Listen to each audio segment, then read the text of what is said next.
We use Streamyard to record podcast episodes, and when we're doing the video, you really want to have your branding on show for the video podcast, and this is how we're going to set that up. So you'll see here I'm in the back end of Streamyard, and down at the bottom you have settings. Scroll down the left to virtual background, and you can change your settings in here.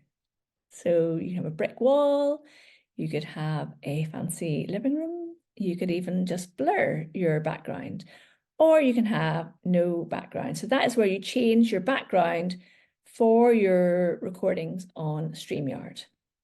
Other settings that you want to think about are your edit your name and headline. So this bit here says my name, and then there's my headline.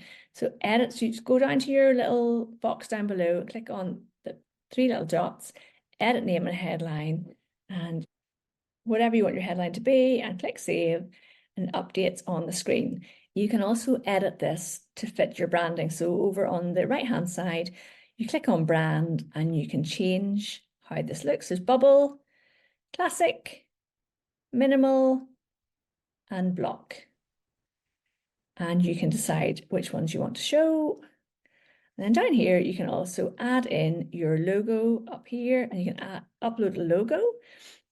You may want to create an overlay. I have created my overlays inside Canva. And down here, you have then different colored backgrounds as well. So whichever one is really working best for your branding.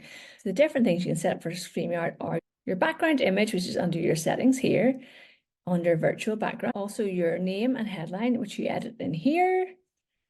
And then over on the right hand side, you can change the themes, upload your logo, or have an overlay in here.